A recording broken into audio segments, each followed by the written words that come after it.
Welcome, friends, it's the MovieFilm Podcast. MovieFilm Podcast, enjoy the show. Zaki, Sean, and Ryan are talking about movies. MovieFilm Podcast on the radio. Welcome to MovieFilm. This is episode 18, brought to you by Mr. Boy Productions. My name is Zaki Hassan, and I'm joined by Brian Hall. Hey there, podcast world. And Sean Coyle. Hello. Okay, good. I always feel every and when we do that, I feel like, man, I should really have something prepared here. Like I should have some clever thing, but I never think about it until the second before it happens. Right. And Brian, for what it's worth, it totally comes off that way.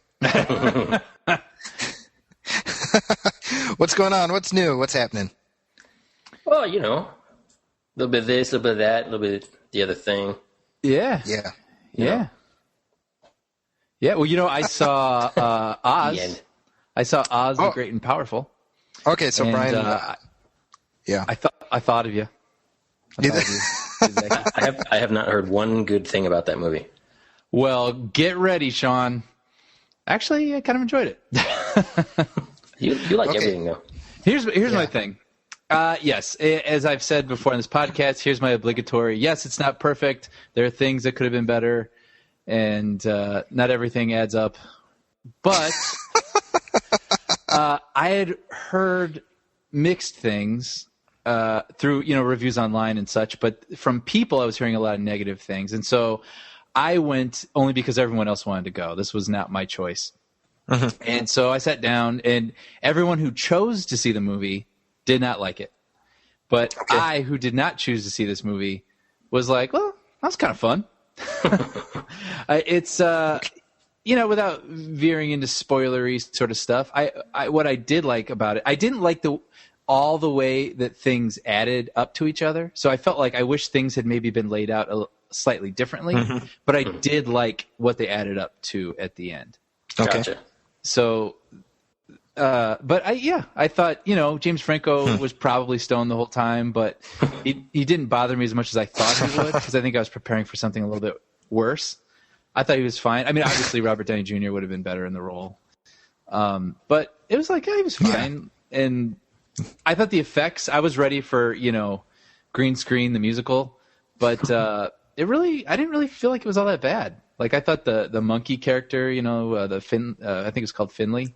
His monkey. Wasn't he great? Had some moments where I was like, he was great. Like, he was really expressive, and I really liked him. And the China girl, Sean, I remember you and I, especially when we saw the trailer, we're like, there's something about that China girl. She looks really interesting. If she gets cracked, we're going to feel really bad. Mm-hmm. And sure enough, that's exactly how I felt about her. Like, I really cared about her. She's very fragile, obviously, and I was really worried about her, and I thought she was an interesting character. And yeah, I think there are worse ways to spend your evening. If someone wants to, rent it on video or whatever, like, I don't think people will hate it. Yeah. Did you guys know that? Did you know that Sam Raimi, when he was directing that movie, he showed up every day in like 1920s director garb with like the high boots and the. Did he really? Yeah, and a megaphone. I guess he had a megaphone. That's kind of cool. With him, and like a hat and everything on it. So. Yeah. Oh, and there's the obligatory Bruce Campbell cameo. Oh, nice. That's right. That's right. Yeah. And Oz has made $300 million worldwide. So I mean, it's an unquestionable hit for Disney. So Brian, you'll have a sequel to look forward to very shortly.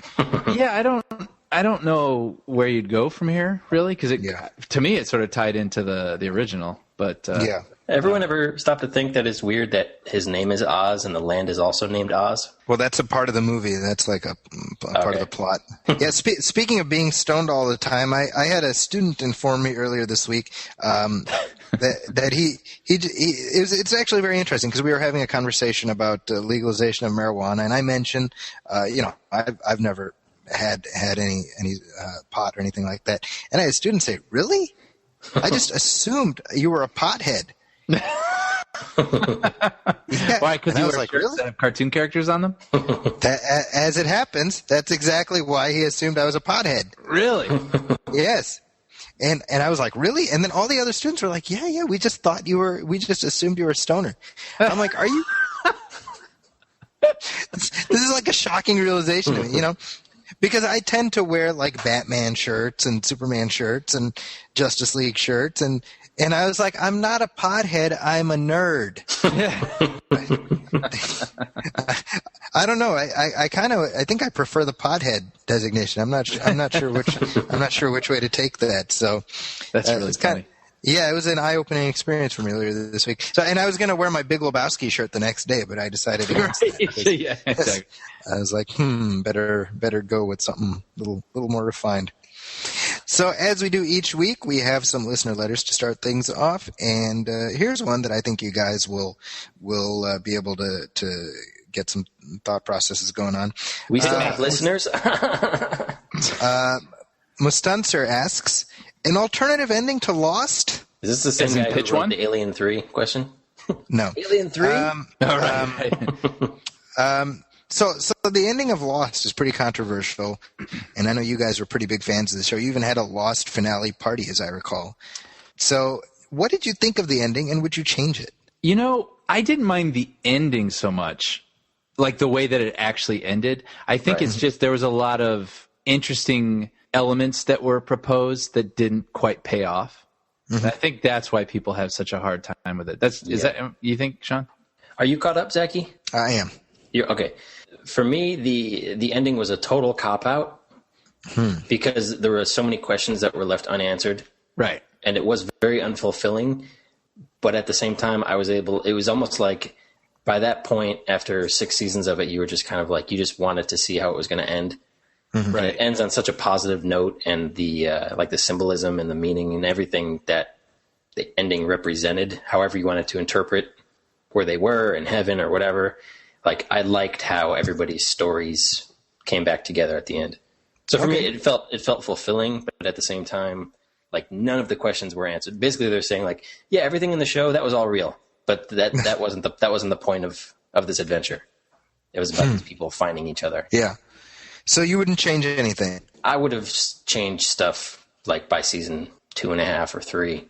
That's when I was changing things. Okay. So before the ending, an alternative second season, not so much an alternative ending. Yeah. What about you, Brian? I don't want to spoil. I don't want to, completely spoil everything, but it's a 5-year-old show, I think. At this point. I guess so. But in semi-ambiguous fashion, Sean, would you change what the smoke monster ended up being? Yeah, that whole thing. Yeah, there was all this stuff that was, that they planted seeds for all this stuff the first season pretty brilliantly, I thought. And it just like, you could tell they had no idea, they probably weren't prepared that this show was going to be this massive hit, and they probably weren't prepared to stretch it out over, 6 seasons worth. So it's like, and, there were issues with certain cast members, getting kicked off or not wanting to do the show. And they had all these things, these sort of hoops and hurdles to maneuver around. So I understand to an extent that, it's hard to sort of stay on point when you're trying to map out this story. But, like I said, like by the end of the series, you're just kind of like, I just want to see how it ends. Yeah. And I'm fine. I'm fine with whatever. Yeah. Yeah, a little trivia for listeners. I actually did my master's thesis on Lost. This was like I did it on the first 2 seasons or so of Lost. So I actually flawed ending notwithstanding, I owe my degree to that series. So I'll always have a soft spot for it. Mm-hmm. Moving on, another listener letter here. This is from Brian. Not Hall, and this is actually a good one because it picks up on something we were talking about a few weeks ago with the quickly canceled Do No Harm TV show. He says, why do networks put backing into a new show, promotion, money, whatever, and yank them so fast? Now, you guys have both worked in the industry, and you've had experience with television. So give us a little peek behind the curtain here. What is the thought process behind letting a show get canceled so quickly? That's a good question. I mean, especially No, you go. No, you go first. Me? Yeah. That's adorable, you two. I'm just going to agree with what he says. It is interesting because of how like the episodes have been shot and paid for. Yeah, So they exist. That money's spent. Yeah, so they're not. It doesn't cost them anything to put it on the air. Like it costs them if they want to advertise for the show. But if they think that the ratings aren't there, then just don't run commercials for it. But I mean, I would imagine it's just there's probably this mentality of just like, well, it's not working, so just get it off, and we'll stick something else in that time slot that is working. Yeah, right. Well, and that's reruns of something else, or reality show, or some sort of blooper special or whatever. Yeah, I was just going to add, I don't remember. I read so much crap. It's like it's all up there, but I can't exactly categorize it so well. But I remember reading, a guy who was talking about television. It might have even been Dan Harmon with Community. But television shows don't exist for the sake of art. For networks, from a network standpoint, networks exist to make money. Period. Right. Television shows are a necessary evil to get advertisers, so they can make money. Right. So if your show doesn't have eyeballs, then advertisers aren't interested and you're not making money. So to them it makes more sense, like Sean just said. I mean, it makes more sense rather than get 1 million viewers, so essentially no one watching this one show that you paid money for, when you could just throw on like some sort of blooper show.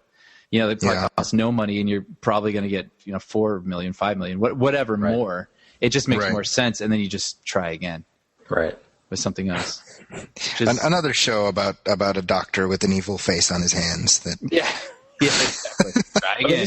This goes back to what we've been talking about over the past few episodes, just how the game is changing with new media and all these different YouTube and Netflix and all these different outlets that people can get their work seen, and even Amazon and stuff like Amazon and Netflix have their own production studios now. But it's like back in the day, like I always remember the story of Cheers. When Cheers debuted, it debuted in dead last place. Wow. Nobody was watching Cheers. And that's crazy. Then somebody at the network believed in it, and it became, it went on to be, one of the biggest sitcoms, most successful sitcoms of all time. It went on to be Cheers. Yeah, exactly. Right.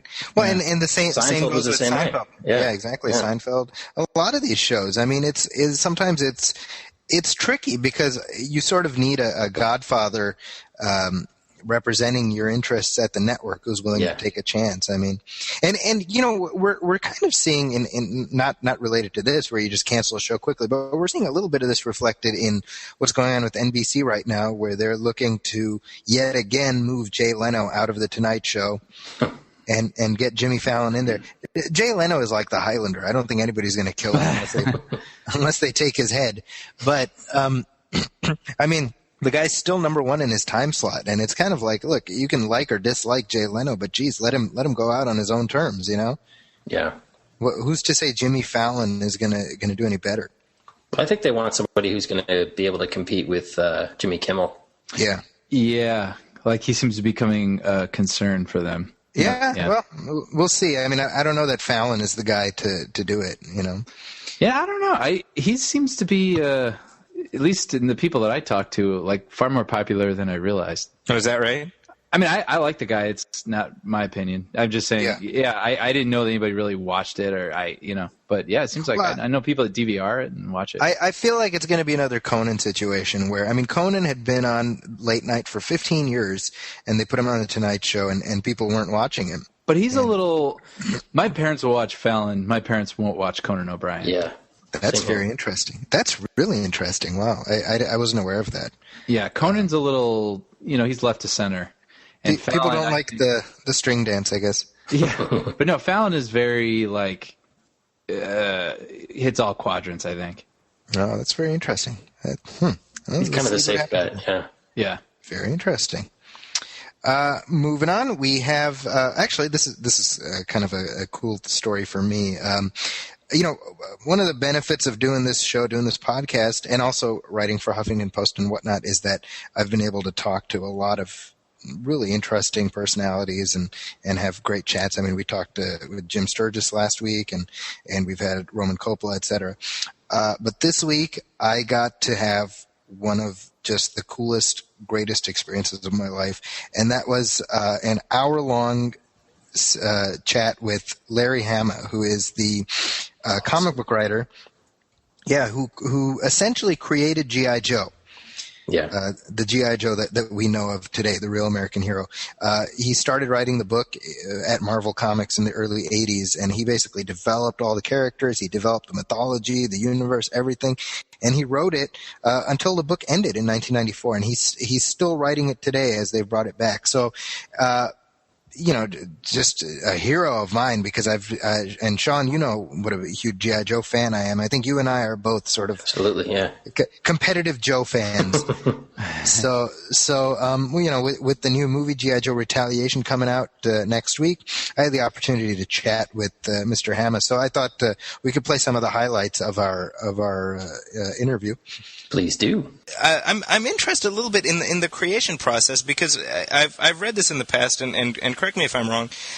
They came to you with designs for the characters, but no bios. Is that essentially the way it was? Yeah, they would have a black. It started with black and white drawings. Later, they became like colored renderings. Mm-hmm. But they would, for instance, they would have. They had this. In the first batch, there was a guy standing there with a mask mm-hmm. and an Uzi, and above him it said Commando. Okay. Then there was a girl, with red hair and a crossbow. Above her it said Intelligence. Mm-hmm. And there was a mortar guy and an infantry guy and a laser trooper, and that's how they were marked. Yeah. They were black and white drawings. So I had to, from there, figure out who they were, where they came from, what their backgrounds were, what their personalities were. And they were 10 to start. So okay. I thought, well, that's more than there are Avengers. So. Right.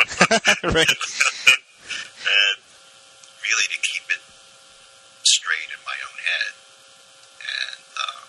And then I basically based most of these characters on people I knew, so that I could pin down the characterization and keep them consistent. Mm-hmm. You know how your cousin, Joe, reacts to something. Right. So you put him into a situation, and you're not having to make up the character as you go. I mean, that's where a lot of continuity goes askew. Is that people are making up the characterizations on the fly. Right. I play it the opposite way. I really try to nail the characters first and put them into a situation and let how the characters react influence the situation. Right. Because if you start from a plot, then you're forcing your characters to follow choreography. And to me, that seems unnatural. So now, one thing I've noticed, and I've actually been rereading the Marvel issues just recently. So, what really strikes me is that there's a pretty rapid turnover in terms of the core group of characters that we follow. So, and I think that reflects what you're talking about, where there's new waves of characters. And I would say, other than maybe Scarlet and Snake Eyes and a few of those characters who stayed throughout, I mean, our center of focus tended to shift pretty often. So was that a challenge for you to have to move the cast that we're familiar with sort of out of the limelight and get the new characters in, and then do the same thing every couple of years? It's easy as doing it the other way, but mm-hmm. I think it certainly helps the overall continuity and the concept. Mm-hmm. And they're nothing but commercials for the toys. Right. Right. So, and somebody could look at it that way. They want to. But I always had that fresh in my head that it was a commercial for the toys. Mm-hmm. It's because, they would say, well, these guys have to be in this issue. But to me, that's not a big deal, and it's not cripping my style. Yeah. It's like these are parameters of the real world. Okay. Yeah, that's a good point. You have to deal with these are the characters you deal with, and these are the situations you deal with, and then you make the best story that you can out of that. Well, I have one of my colleagues wanted me to bring up this question for you, and I think it relates to what you're talking about right now. definitely as the toy line progressed, and we're talking into the early 90s, we saw it become a lot more fanciful, and we saw characters like Eco Warriors and Star Brigade and things like that. Now, was there any point there where you started saying, okay, this is getting a little out of hand? Well, the thing is, the toys and the animation and the comics are apples, oranges, and bananas. Mm-hmm.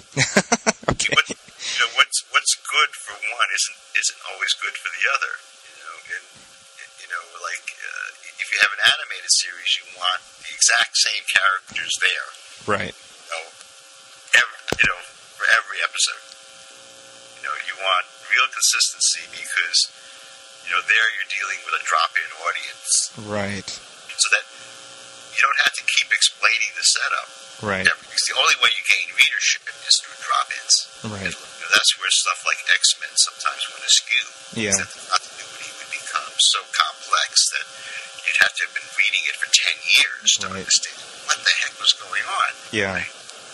Toys are another completely different thing. Is that back in 1982, the general thinking in the toy industry was that a line lasts 2 years. Okay.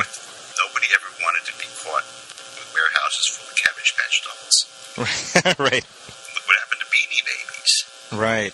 So, after the second year, Joe, people were getting ready to pull the plug. Wow. They were going, okay, it works, but I know this is a really convoluted way to get back to your question about Star Brigade. Yeah. Right. It's interesting, though, regardless.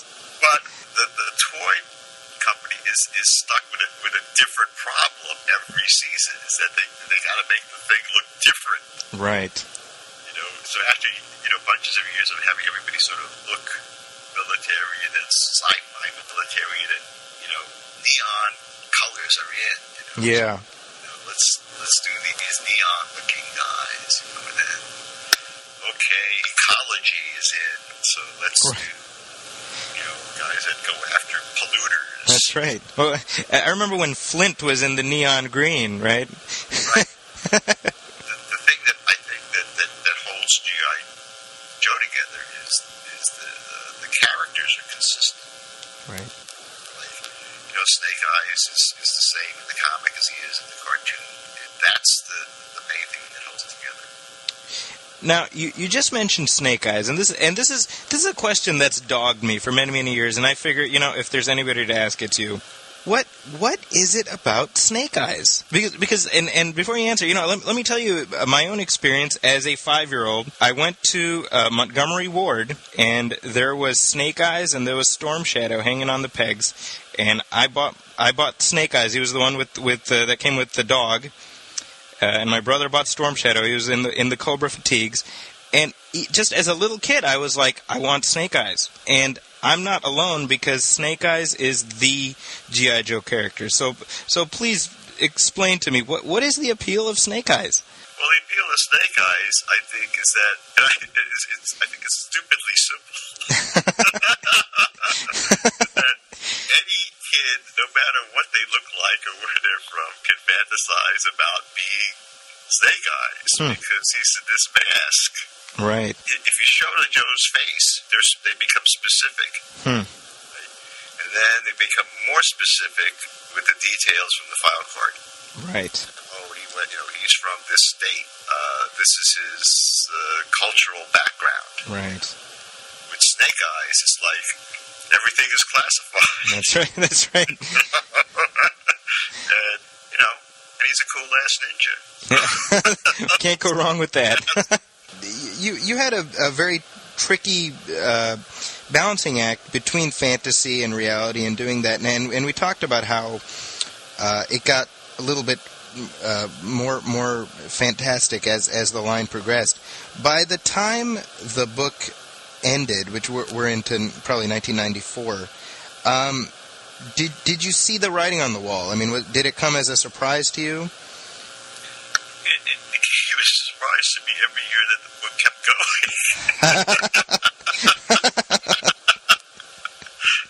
I never thought I'd be writing it for 3 years, right? Let alone, 13. Right. And so I never assumed it was going to keep going. But I always always assumed the entire comic book business was going to evaporate. Right. Okay. Well, and just to wrap things up here, after this many years, you are still the guy who I think, in terms of the fan community, most people associate with G.I. Joe. You've taught a lot of kids a lot of lessons. What has G.I. Joe taught you? Not to give up. Nice. When you're doing something creative and you get nobody's writing a review, nobody's Affirmation. Yeah, I mean, my affirmation was real world affirmations that I would go to a store signing and it would be but it was kids. It was real. It was the real readership. Right, the real audience. That's right. Well, I want to me, this is, I really want to, from the bottom of my heart, I mean, I am one of the readers who you directly affected, and I can point to so many specific lines and specific moments from Joe Comics that have stayed with me throughout my life into my adulthood. The fact that you're still out there, you're still doing Joe, and it's still great is such a tremendous joy to me. And the fact that I've been able to spend nearly an hour talking to you is absolutely just one of the highlights of my life. Sincerely. Well, thank you very much. I appreciate it. There's some of the audio that unfortunately we weren't able to use because it was a little, there was some interference there. But he did talk about seeing G.I. Joe Retaliation. He actually had just gotten out of the screening before he got on Skype with me, which was he just left the screening and then came right away to talk to me, which is pretty cool. And he really liked it. He really liked the movie a lot. He says it's to quote him, he said it's a vast improvement over the first one. Huh, encouraging. So, yeah, exactly. So, I mean, this is the guy who basically, more than anyone on earth, I think, has a right to decide to dictate what G.I. Joe is, and he gives it a pretty ringing endorsement. So, I'm excited about that. Yeah, cool. Just for the fans that don't, for listeners that don't necessarily, who can't grasp it really, Larry Hama is to G.I. Joe what George Lucas is to Star Wars. Yeah, and, I think Zaki, you had said on a previous episode. Well, yeah, the big episode when all the Star Wars news broke that how George Lucas doesn't care as much about Star Wars as the fans do. I think with Larry Hama, he is the one guy who cares by far the most about G.I. Joe and the characters that he created. More than the fans, more than anybody else out there. Well, you can tell just from hearing him talk, and we'll definitely we'll put the entire 50 minutes up on the site so that people can listen to it because it was a really great interview. Oh, thanks. Yeah, and it was just, I mean, what an experience to get to talk to him. Seriously, that's just blew my mind. So that's very cool. Cool. Moving on, we have some new releases that I was able to catch earlier that I wanted to talk with you guys about. So I went and saw the incredible Burt Wonderstone last week. You're the one. I am actually, and they didn't get my money because it was a press screening. So I believe it made -$8 at the box office. This movie, I was actually looking forward to it. Really? And I really was. If I was invited to a press screening and there was no expectations, I'd be looking forward to it too. A free screening, of course, yeah. But. I was hoping for good things for this movie. Yeah, it was. I was hoping, and it was so tired. And I don't mean the plot is hackneyed or whatever. I mean everyone looked tired. Steve Carell looked like he'd been busy all day and he's just kind of doing this thing. And I mean, it's the darndest thing. Yeah, the movie, just to clue people in on the plot, it's Steve Carell is this guy who's been studying since he was a little kid to be a magician, and he becomes this big, famous, old style magician on the Vegas Strip. So him and Steve Buscemi are childhood friends, and they're like Siegfried and Roy, but they're not gay. I mean, basically that's what it is. And then you have Jim Carrey playing kind of the Chris Angel type hip magician. He's like Chris Angel meets that other guy. What's his name? David Blaine. David Blaine. Yeah, that douchebag, David Blaine. Exactly. And and that's the next David Blaine special, by the way. David Blaine. Douchebag. and so Jim Carrey shows up and he's kind of the competition, and hilarity ensues, I guess, in theory. but oh my God, what a turd this thing was. Huh. In what was so depressing was to see Jim Carrey just not funny. Really? And it was like, when did this happen? I if there was any reason that I wanted to see it, it was because I wanted to see Jim Carrey be funny again. Yeah. Like I'm still, even with Adam Sandler, like I recently rewatched Happy Gilmore. Yeah. Which is still and that great. movie is still freaking hilarious. It's Yep. so funny. And it just feels like it's weird, but it's clever weird. And it feels like now his movies are just weird. Like we'll get some guy to put on goofy glasses and, say the word ball sack or something. You know what I mean? Like that's his humor now. And it's just like, and then he has a beautiful co-star and they're like in the tropics for some reason. Like that's like all his movies now. You know what I mean? I saw That's My Boy. Oh, I saw that too. Yeah, and I saw Jack and Jill. That was awful. Oh, really? Yeah. So I saw both of them close together, and then I just went out and randomly killed somebody. And I felt better afterwards. So I don't know.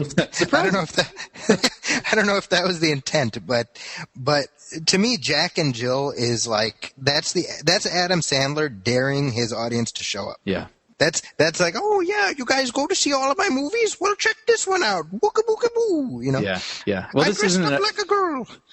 This isn't an original thought, but I mean, it's like that movie Funny People, where Sandler played like a tired comedian who made all these like crappy movies, and it was like the movies that they showed, the trailers and the bits of it, looked like the movies he's making now. Yeah, it's happening to all these guys too. Like, did you guys see the Ben Stiller, Vince Vaughn, Owen Wilson? Did you guys see the trailer for the Internship movie? Google the movie, yes. Yeah, with Vince Vaughn and Owen Wilson. Like, there was a time where you would just see those guys on screen and be like, yeah, I can't wait for this movie. And when I saw that trailer for the Internship, I was like, ugh. I know. I felt the same thing. I was like, I don't have to see that. Like, on paper, all these concepts sounds really funny. Like Steve Carell and Jim Carrey as dueling magicians sounds like, on paper, that sounds hilarious. I know. Exactly. And like, look at Will Ferrell's track record. Like, Will Ferrell and ice skating should have been funny. Will Ferrell and basketball should have been funny, but it wasn't. But he's got a better track record than these other guys. I would argue he's got a far better track record. Absolutely. And I feel like he's still funny. And have you seen like his old Milwaukee commercials he does? No. They are, YouTube them. I guess during the Super Bowl, it aired in like one county somewhere. Wow. And they're so hilarious. They look like they were shot for like $10, and he just says something kind of funny, and then it's like, you gotta look him up. I just feel like he's always finding new and original, interesting, funny concepts, And like recently, he was at like a Lakers game. Did you see that? Yeah, he was pretending to be a guard, and he kicked Shaq out. Yeah, And then he was at that minor league baseball game, and he pretended to be the pitcher for a while, and he was drinking beers on the mound, and so I don't know. He still amuses me. He amuses you. We are not amused by incredible Burt Wonderstone. Yeah, what a disappointment, really. It's unfortunate. Yeah. But Olivia Wilde was not a disappointment in that movie. I will say that. She does nothing for me. I'm just going to say it. I think she's pretty, but I saw this thing that was going around this week where she was on the Tonight Show talking about like her Twitter feud with Bieber, and I kept seeing all these comments where they're like, she's like a comic genius. And I was like, yeah, sure. And, but I saw it on so many websites. You got to watch this video. It's hilarious. And so I did. And I was like, oh yeah, she is pretty funny. Like she actually had like really good timing and stuff. So I don't know. Well, there we go. Hopefully she'll find something worthy of her comedic talents. There you go. It ain't this one. I'll tell you that. Yeah. Also a new release that I just saw is a movie that we talked about previously in trailer talk is the Olympus Has Fallen. Is that the sequel to Wrath of the Titans? Well, you think so, right? The trilogy is complete now, right? No, well, Olympus Has Fallen is it's basically a hackneyed, cliched ripoff of Die Hard.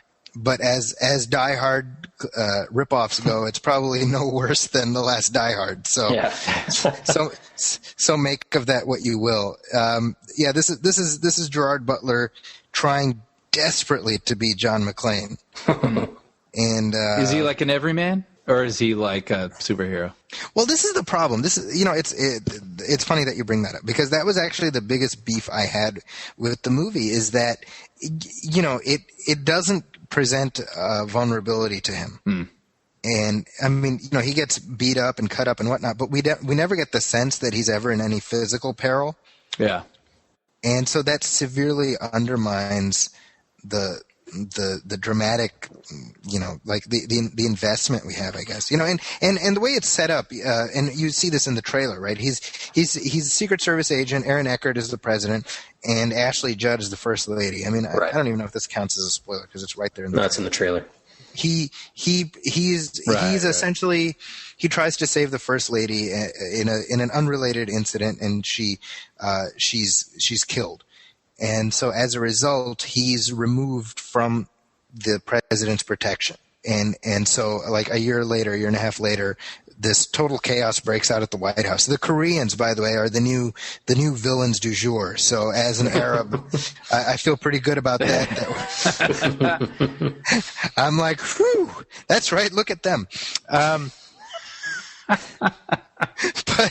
But I got to be honest. I felt very uncomfortable watching it as the White House is just destroyed. It made me really uncomfortable. I was like, I don't want to see this. Yeah, I don't want to see.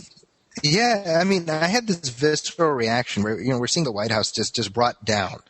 And that made me uncomfortable.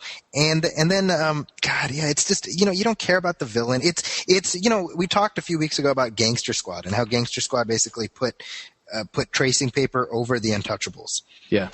And copied every plot point. Well, this does that with Die Hard.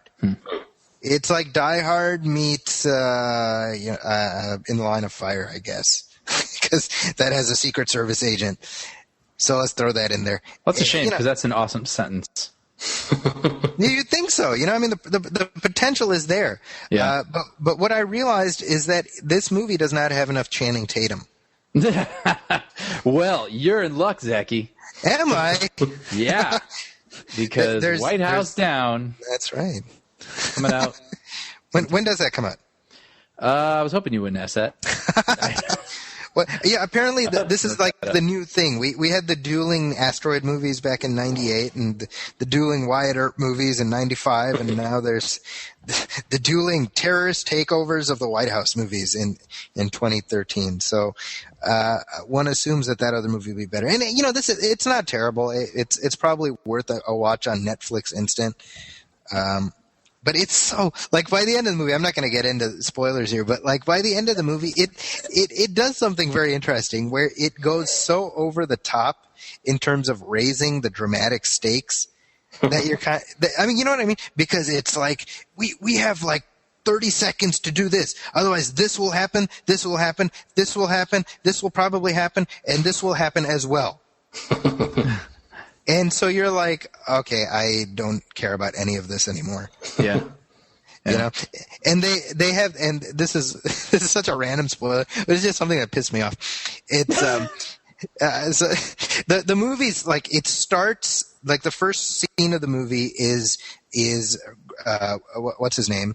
Gerard Butler, who plays Mike Banning, by the way, which is like, sounds like a Simpsons character, like a tough guy on The Simpsons. I'm Mike Banning, super cop. But he's teaching the president boxing. And so you're like, okay, well, this is a key thing now about this character. So at the end of the movie, you have like this martial arts / boxing match between Gerard Butler and the bad guy who's played by Rick Yune. Yeah. And the president is like wounded and he's in the corner and he's like looking at them fighting and he's like, get him, Mike. And for some reason I bust out laughing when I said that. Because it just seemed so inappropriate. Well, he should have been like Gerard Butler at the beginning, was just like, no, you got to duck and weave. And then at the end, when he was fighting the bad guy, Aaron Eckhart should have been like, duck and weave, duck. And then the music like swells. Oh man, yeah. They should have brought me on. Yeah. One thing that I did like about the movie is that the woman from The Fighter and Flight, who I hate. Yes. What's her name? She won the Oscar. What's her name? Oh, Melissa Leo. Yeah. Melissa Leo. Yeah. she gets like beat up pretty bad. I realized when I said that sounds really bad. Reach him at Zaki at zakiscorner.com. So let me add real quick. White House Down comes out June 28th. June 28th. Okay, yeah. And that is Jamie Foxx as Barack Obama. Is he the president? He is the president. Yeah, in this one it's Morgan Freeman as the Speaker of the House. Mm. Which is, man, they got this great cast and they don't do anything with it. It's so weird.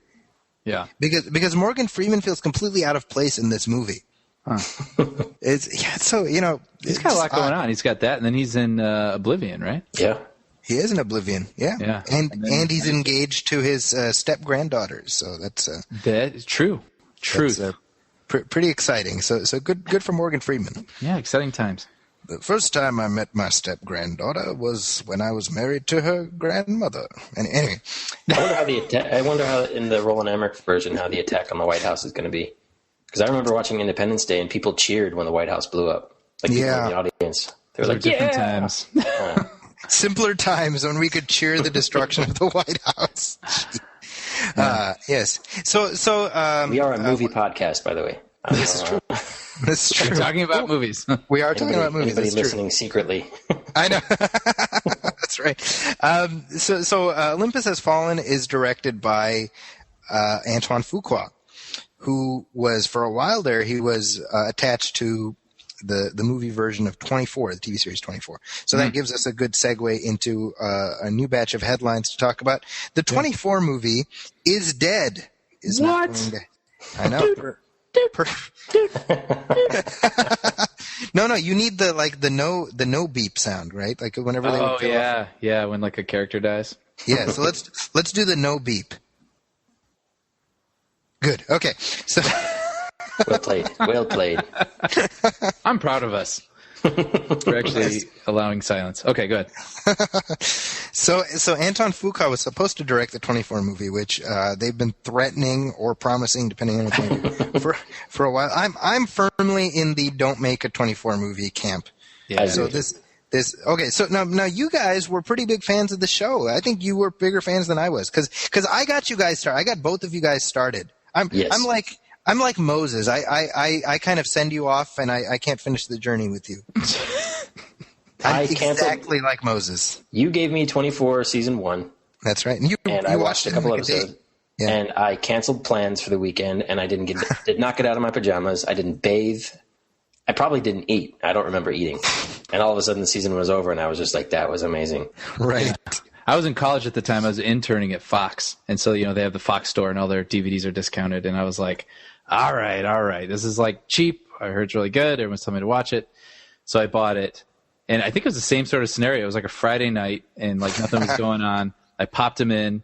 My roommates joined me and we just I remember we finished the whole thing.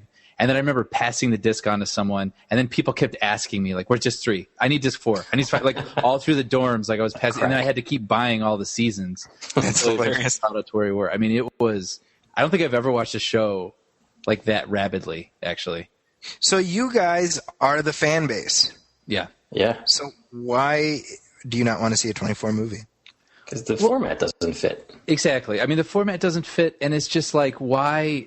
What worked so well about that show, well, yeah, I'm just repeating myself, is the format. But I mean, how it laid out an entire day over a season. It's like, why would I want to watch that crammed into 2 hours? Like, it's so unnecessary. Mm-hmm. It would just be like watching, I mean, that's how I used to watch the show on DVD. I would at least watch 2. Yeah. So, I mean, that would be like, why would I pay $15 to go to the theater to watch something that I have 6 seasons worth at home? It'd be like watching Olympus Has Fallen.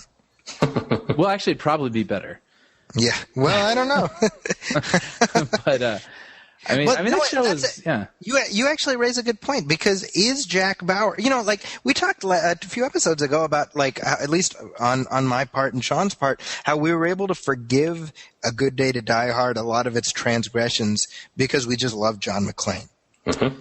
Yeah. We even when Bruce Willis is barely interested in being John McClane. Right. We love John. So if you have a hackneyed movie, but you get to see to Kiefer Sutherland being Jack Bauer again, would that make a difference? No, because so much of it is the cast too, like the supporting characters. And by the end of season 7 or 8 or whatever the last season was, you kind of don't have anybody left that you really care about. Oh, interesting. Okay. And so it's like it just, to me, it reached like a conclusion, and I'm comfortable with that. And also, I don't know if people would agree with me or not, but it felt like it was of a time. Yeah. And like I remember Sean and I were roommates at the time. And we'd watched it. On the couch. I remember there was one episode where we jumped off the couch at the same time. Yes. And that's how into it we were. But it's just like, and that was great, and I enjoyed that. But like, I don't feel like I need to go back to that world. Wow. Okay. And go ahead, Brian. Sean? Shameless plug. Brian and I, we'd done a couple of 24 spoof videos that are on YouTube. Yeah. Which are still getting comments, by the way, as recent as last week. Oh, wow. But there was one comment on the first one we did was called it was about Jack Bauer and Tony Almeida at a drive-thru. I think it's called Jack and Tony at the drive-thru. Yeah, Jack and Tony at the drive-thru. So look it up on YouTube. But somebody threw a comment, said you should get the guy from the other Jack Bauer drive-thru movie to do a movie with your Tony Almeida. So I looked up this other Jack Bauer drive-thru movie. Yeah. And it is, sure enough, it's a guy playing Jack Bauer, and he goes to a drive-thru, but it's not a scripted thing. It's more like a prank video. Like he actually goes to a drive-thru pretending to be Jack Bauer. Oh my gosh. Basically just kind of harassing the people. Is it good? That work there. No. Guys, he's just kind of a dick. Oh, yeah. I was like, there's no like Jack Bauer impression. Yeah. I mean, you know that, Sean. You learned that. By the way, Brian, who's your favorite 24 supporting character? That would be Tony Almeida. Hey, Tony. Tony. What's going on, Tony? Yeah. Thanks, Tony. You know what's funny is that Carlos Bernard, who played Tony, he was a recurring villain on Dallas, on the new Dallas. Oh, cool. Really? And yeah, he plays this like Venezuelan gang lord called Vicente Cano, and it's hilarious because he's I know it sounds hilarious. He's sounds like Tony doing a bad Hispanic accent. So it's just horrible, you know. It makes me crack up, and I'm kind of like, I have such fond memories of him on that show. I'm like, God, Tony, you suck on this show. You're terrible. You know? That's awful. I know it's a little disheartening, you know. But yeah, so the 24 movie is dead, but never let it be said that we don't continue to make old TV shows into new movies, because that'll never happen. This segment of headlines is nothing but TV shows that are becoming movies. Because first of all, Antoine Fuqua, the Lord giveth and the Lord taketh away, and vice versa. Antoine Fuqua will not get to make the 24 movie, but he will be making the movie that we've been talking about weirdly for the last few episodes. I never thought we'd get as much mileage out of the Equalizer movie as we have. But when I started this show and I had the idea, I wasn't like, yes, I want to spend several minutes every week talking about the Equalizer movie. But Antoine Fuqua is going to reteam with Denzel for the Equalizer movie. So that'll go something like what, Brian? All right. I don't know. I wasn't ready. We need Denzel and see this plane Brian now? We're going to roll it. We're going to roll the plane. And we're going to go upside down, inverted. All right? That's pretty good, Brian. That's pretty good. So Antoine Fuqua will be doing that. So that's either exciting or not. As long as they keep the theme music, as I've said again and again. Equalizer. That is not the theme music. Oh, so should be. Just to clarify. Other TV shows that are being made into movies, and you can't make this up, but this is absolutely true. Good Times. Temporarily lost. Thank you. Is Ain't we lucky we got 'em? Good Times is going to be made into a movie. I don't know how or why they think this is a good idea, but it's being produced by Scott Rudin, what? That's crazy. Yeah, it's so bizarre, and it's being scripted by Phil Johnston, by the way, who co-wrote Wreck-It Ralph. Yeah, which I really liked. Interesting. Which, by the way, I just saw for the first time this past week, Wreck-It Ralph. What'd you think? And I liked it a lot more than I thought I would. Right? It's pretty good. Great. Yeah. There were points in the movie where, I'm not going to lie, I got a little misty. Yeah, me too. I was like, what is this salty discharge? Yeah. And then I thought to myself, I must be a pothead, because why would I be crying? Why would I be crying at Wreck-It Ralph? There's a point near the end when it's kind of like Ralph's like hero moment. Yeah. I got He's coming down on the mountain, right? Yeah, well, we don't want to ruin it, but yeah, exactly.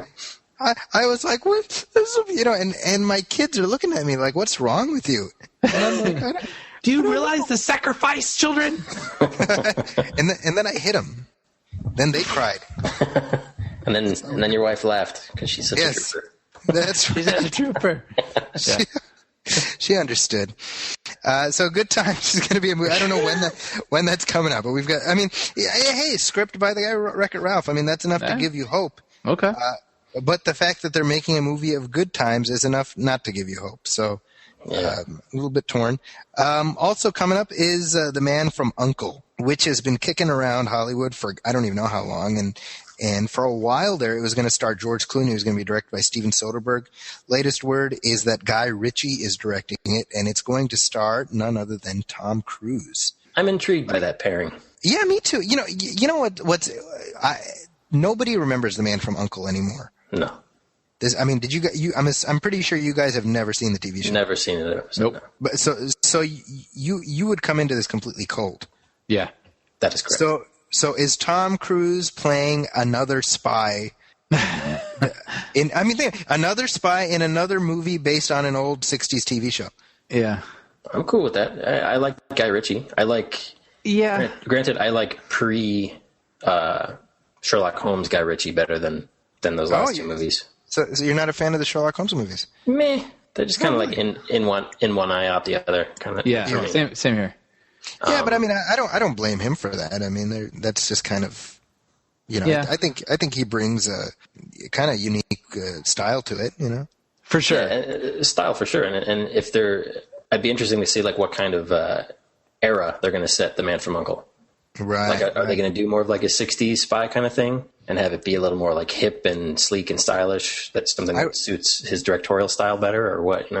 I would like that. It's interesting how long. I mean, when Soderbergh was attached, he had Clooney.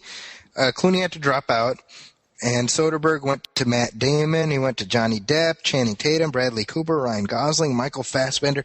Everyone turned it down, which tells me that the script might be poo. At that point, yeah, I'm sure. So I'm wondering, are they working off of the existing script? Is this a ground up restart? I mean, does anyone even care? I did watch the TV show when I was a kid. It starred Robert Vaughn. You guys know who Robert Vaughn is, right? Maybe. You guys, every week I talk to you and I get depressed. That's because we're the same age and yet I feel older than you. Robert Vaughn is, oh geez, you guys, he's the villain in Superman 3. You guys seen Superman 3? Yes, now I know what you're talking about.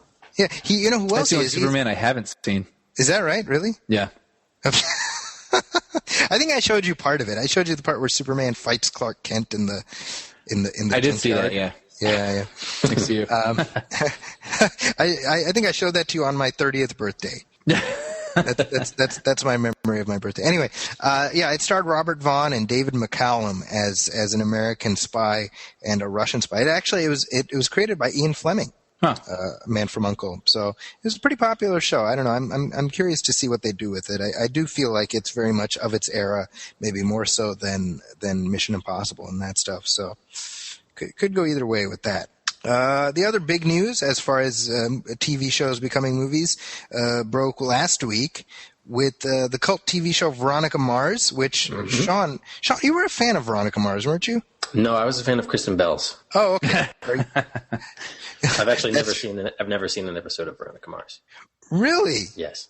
That's fascinating to me. Well, Veronica, you are the exception as far as that goes, apparently, because there were enough people out there who were willing to kick in money for a Kickstarter project that a Veronica Mars movie was able to raise $2 million in 12 hours, and a movie version of Veronica Mars has been greenlit, funded entirely by Kickstarter. Yeah, as of this recording, it's the 21st of March? Yeah, there's 57,817 backers. Wow. Who donated to this. And how much has it raised? It's at $3,770,000. Holy moly. Okay, so this is a game changer. Yes. And not necessarily in a good way. I was actually gratified to read a column by Paul Shirey earlier this week that echoed some of my concerns that I have about this. And the thrust of it is we're at a point now where studios are making us pay for the movies that they're going to release and we're going to pay to watch. Yeah, we're paying twice for it. Well, it's very weird. I mean, because, and also to the whole thing with Kickstarter is you pay at different levels, but you're also given like incentives. So if you donate $10, they'll give you a PDF of the shooting script. And if you donate like $30, they'll give you a t-shirt and so on and so on. And you get Blu-rays, DVDs of the movie. And I don't know exactly what the number is, but it was a pretty low number where you get a shirt. And then you keep going on and on and on, and everyone's going to get a shirt. I mean, how many? They're going to have to make like 57,000 shirts for these people. I mean, how much is that? Does that come out of this $3 million? You know what I mean? I don't entirely understand how this money is portioned out. Wow. Actually, as I'm talking, I'm watching the number go up. It's still going up on the page. Is that right? Really? Yeah. So, I mean, there's a couple of things. You know, people. The one criticism I've heard is like, oh, well, why don't people donate to a charity or whatever? Which is sure. I mean, that's valid to an extent because there's no that implies that if you're not giving to the Veronica Mars movie, you're giving to the Salvation Army. You know, right. Which I don't necessarily think is the case. But right away, people were like, oh, we can get another Firefly movie. Oh, we can get a X movie. Like, to me, and I agree with what Paul said in his editorial, and I want to get your take. Is this a good thing or a bad thing? Let me reframe that. Is it a good thing or a bad thing when it comes to existing properties like Veronica Mars, as opposed to, you know, using Kickstarter for something new? Well, I think it's obviously it's the studio's fault. I'm not going to feel bad when nobody goes to see the Veronica Mars movie. Okay. But so you think the movie's going to flop? I mean, I think if it's made for $3 million, I'm sure it's going to make his money back. Sure. Like this is the first thing that I thought of with this whole thing is, and what you said, Zaki, about it being a game changer, and what we've been talking about again over the last couple of episodes, like with advancements in digital production and digital media, it gets easier and easier for the average Joe to make a movie and get their stuff out there. And with companies like Amazon and Netflix and YouTube producing original content, you know, you don't have to just rely on the big studios to get your stuff made. Even if you're like a musician or an author or whatever, there's so many different ways that you can get your stuff out there, and you don't have to go through, you know, like the big 5 companies or whatever. Right. So I think with Hollywood, I guarantee we're going to see their survival instincts kick in, because it made me think of when Funny or Die first started. How it was this user-based, you know, kind of platform where it's like, hey, let's share our funny videos. And then all of a sudden it was like Will Ferrell started doing videos. And now that's all that Funny or Die is like celebrities doing funny videos. Like Hollywood clamped onto that and like took it away from the common man. And I just see that them taking advantage of this Kickstarter thing in the same kind of way. Yeah. Where it's, you know, they're going to get all their people on board, and it's going to get even more difficult for like the true quote unquote independent filmmaker. Yeah. To get stuff done this way. So, Brian, what do you think? Yeah, I don't know. I mean, it's so early in this. It's hard to know if this is good or bad. I think I sort of agree with Sean. Like, I see a lot of negatives that could come with this. I mean, part of me thinks, you know, I thought I had read somewhere that Warner Brothers is going to contribute more money to this in addition to this $3,700,000. And this was sort of a test to gauge interest in the property. And since there is, they met their goal, it's like, okay, there's enough interest in this, we'll give this money to it now. But that just seems like, okay, so the fans had to shell out $2 million worth of money, and now Warner Brothers will make it for whatever they're really going to pay for it, which will probably be like $15 million or something. Yeah. So that seems kind of crappy to me. But at the same time, yeah, I mean, I think it's talking about Kickstarter. Yeah, I still think there's like a lot of awesome opportunities to be had with this this platform. But yeah, I don't know. It just seems I'm all about like finding new ways to measure interest in things. Where people are interested in a show coming back or making a movie out of a show. That's great, but like not at the expense literally coming out of my wallet. Yeah. Well, I mean, to me, it's, they get you coming, they get you going. That's what I mean, if you're at Warner Brothers, this is brilliant, right? You get the fans to pay for the movie that they're so desperate to see. Right. Now, like you guys, I've not seen one episode of Veronica Mars. My pretty much my primary exposure to it was Sean telling me how much he liked Kristen Bell. So, so I can't speak to the quality of the show. I mean, it has a fan base, but it's like, there are shows right now that have a passionate fan base. Arrested Development. I mean, that's coming back, but Community. Mm-hmm. I mean, you all three of us are fans of Community. Yeah. Would you kick into a Kickstarter so that you could watch a Community movie? No. There are very few. I can't think of anything really that I would. Well, I mean, there are a few things, but that I would really give money to. Have you, by the way, speaking of Community, I just watched the episode tonight where this is Thursday night that we're recording. So as we were waiting to record, I just watched the episode that they aired today, and it felt like the old Community again. Oh, that's good. Yeah, one of the plot lines is that Troy and Shirley are registered for PE, but it's actually PEE. So it's physical education. So it's teaching you how to be a gym coach. That's funny. And it's pretty funny. Yeah, so check that out. It felt like the old show again. So a ray of light. By the way, we should do a shout out for this. The first time the actor who plays Troy, Donald Glover, time we were introduced to him was through Derek Comedy, like this comedy troupe he used to have. And there's this video called Jerry Pooped His Pants. Oh my God. It might have been one of the top 5 hardest laughs I've ever had in my life. And I woke Sean up from slumber. He was sleeping in his room. I woke him up and said, Sean, come, you have to watch this. I thought it was an emergency. He's like, Brian's shaking me. Like, hey, you got to get up right now. Like, what's happening? And then I remember Sean, like, choking. He was laughing so hard. I know we built it up. No one will ever find it as funny as we did, but that was hysterical. I'm so happy that he's finding his groove out there now. I've shown that video in my class. Have you really? Yeah. And people are like, what's wrong with you? I'm like, he pooped his pants. Anyway. So do check out the current Community. Don't necessarily kickstart the movie. So that's kind of what we established. Other news, unless you guys have anything to add about the Veronica Mars thing. Nope. Yeah. and Sean has the meh, which I think puts the Jurassic Park 4 is coming right along. It has a director who I have never heard of.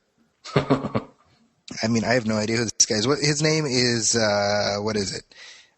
Colin Trevorrow. I don't like that name. I'm going to change it to Bucky Fauntleroy. Bucky Fauntleroy. Sounds like a porn star. Yeah, I don't know why, but yeah. So, okay, a couple points here. This guy is presumably handpicked by Steven Spielberg. Yeah, well, he was the writer-director of Safety Not Guaranteed. And is that a good movie? Safety Not Guaranteed? Is that a good movie? I'm sorry, I'm having a little bit of a buffering issue over here. Yeah, yes. Brian's having a senior moment. Yeah. So anyway, just remember to tie your shoelaces. What now?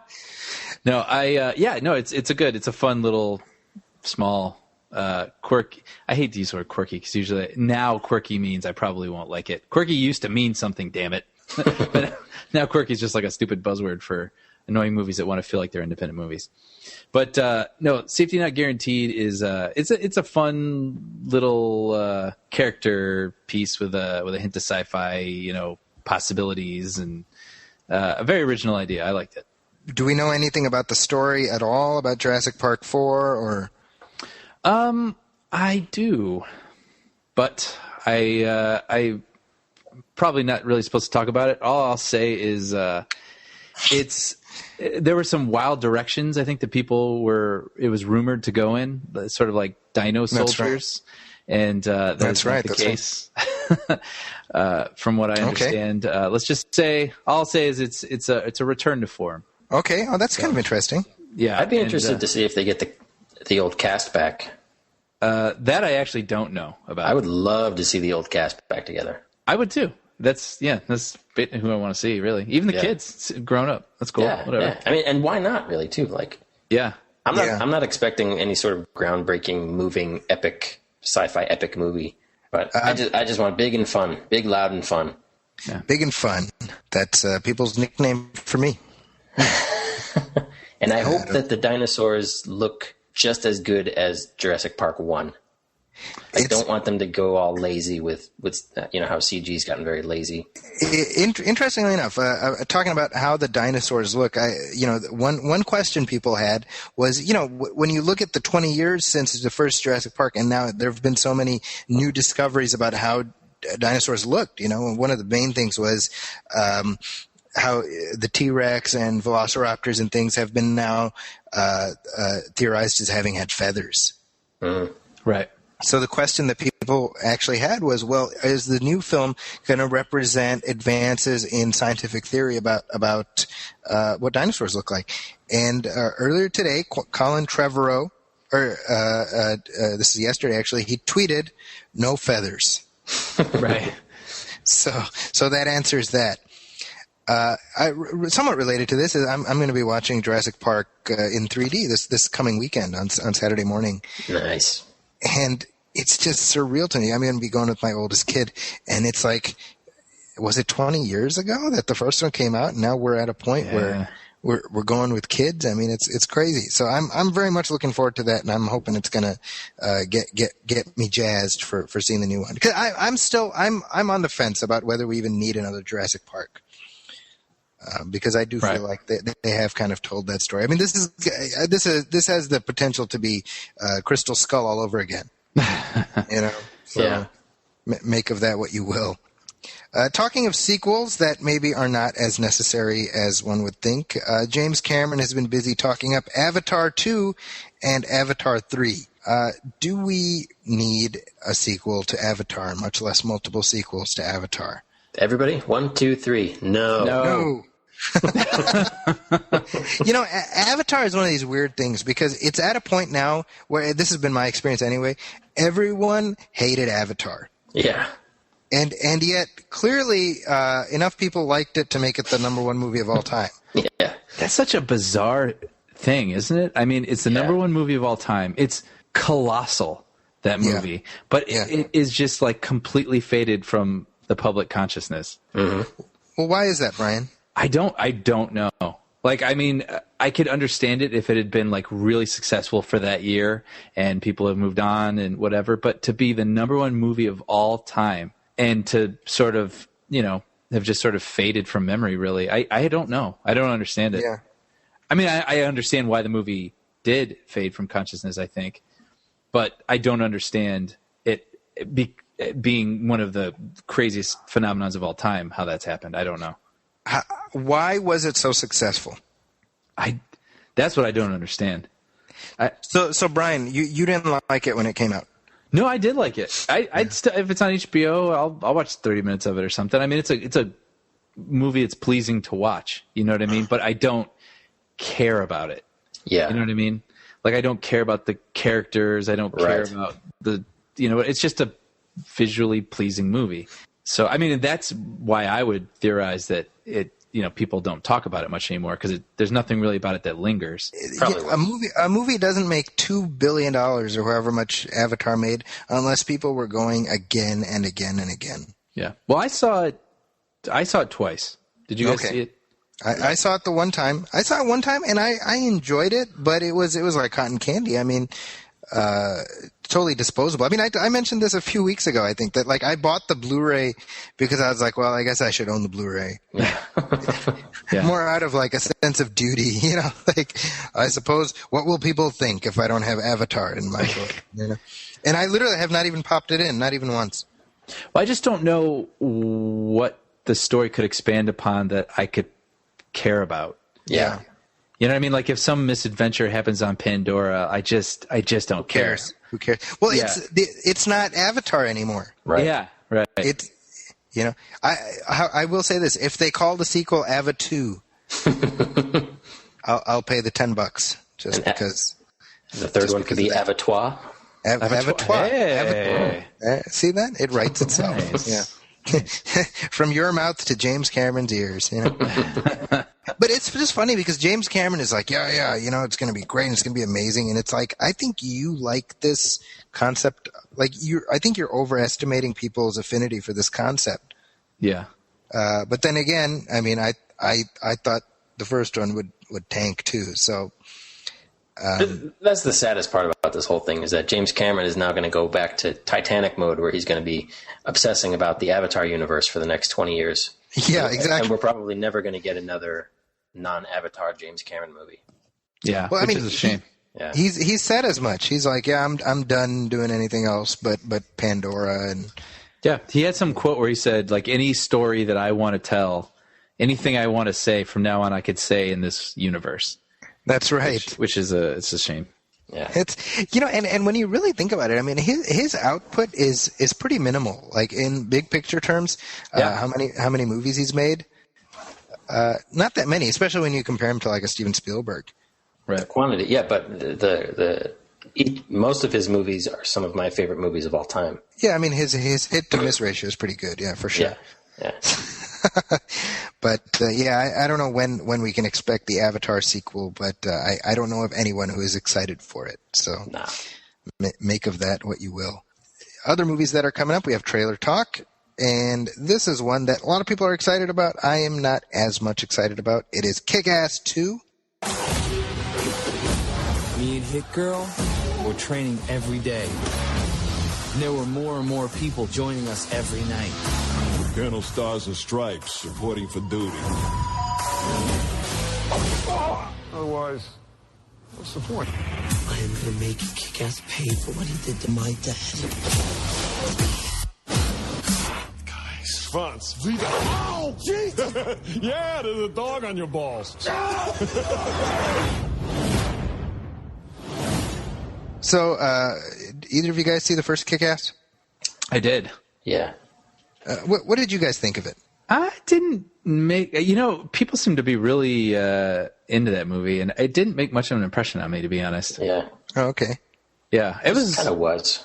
Yeah, it was pretty mean-spirited, I think. I agree with that. And I don't begrudge anyone for liking it for that reason. It's just not for me. So, you know what I mean? It didn't really speak to me. You're not a mean-spirited guy, Brian. I suppose. You're too nice. You'd be like, can't we call it Kick Tushy?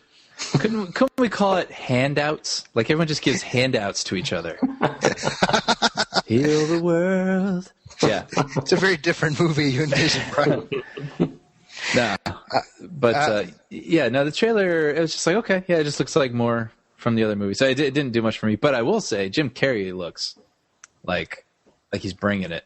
I was going to ask you. I mean, we were just talking about how Jim Carrey is phoning it. So this is Jim Carrey coming ready to play. It seems like. Yeah, that was something else. It seems like most of the comments and the talkbacks and things that I read were all focusing on Jim Carrey for that. So it's Jim Carrey transitioning into character parts. Yeah, which it's the end of his career. Right? Yeah, but if that's something he does well, then I say, yeah, exactly. I mean, maybe this is where he gets to do his P.T. Anderson movie. You know? Yeah, wasn't that your whole philosophy, Zaki? That by the end of actors' careers, they transition into the character roles? Yeah, well, all leading men at some point become character actors, and that's when they get to everything you say. Yeah, I know. I'm impressed because that's just some bullshit I dropped at some point.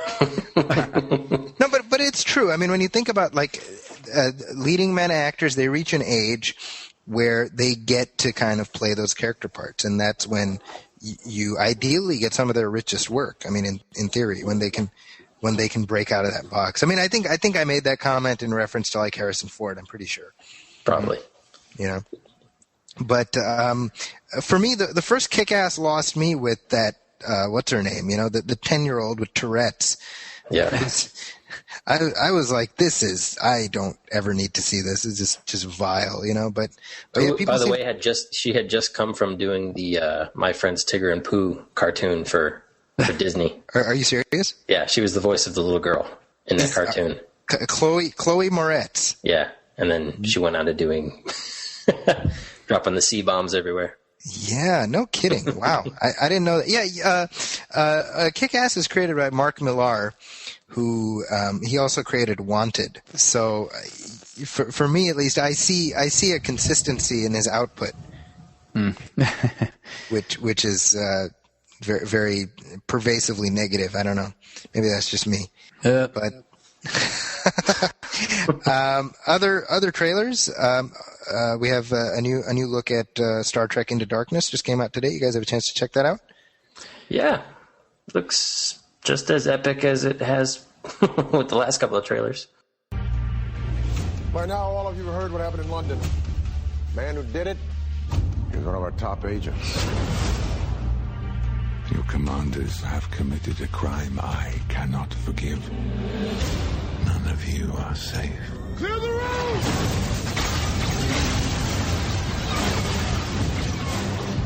Have I got your attention now?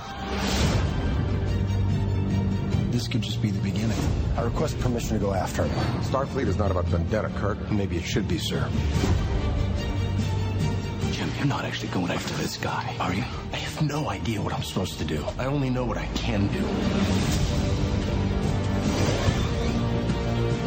If we're gonna do this, we gotta do it now!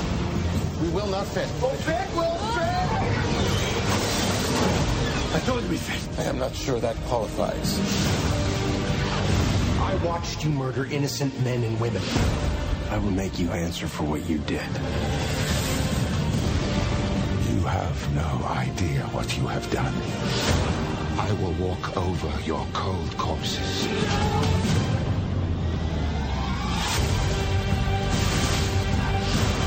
Let's go! We're outgunned. Outnumbered. So we come out shooting. I am better.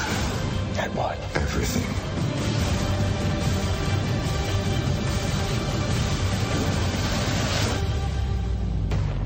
Yeah, I actually did. I had a crazy day. Watch it yet? Oh, okay. Well, all you need to know is that Alice Eve is in her underwear. Yes. Wow. For like a second and a half, because I have a feeling all of the exposition and everything else that's dropped, none of that matters because you have one screen grab that's just going to be copied again and again. That's my prediction anyway. Yeah. I will say though, Sean, just to pick up on what you're saying, I have to give some admiration to the way they've very slowly rolled out the marketing for this movie. Mm-hmm, mm-hmm. Where with each new spot, and this is the final trailer, they just add a little bit more of a layer to the narrative overall. And you know, I think with this trailer, we have much more of a concrete sense of what's happening in this story. Yeah, well, I agree. What do you guys think? Damon Lindelof, who worked on this, he was saying, you know, where people are sort of like trying to figure out whether Benedict Cumberbatch plays Khan or not. And he was just like, look, like, it's not fun going into a movie knowing these things.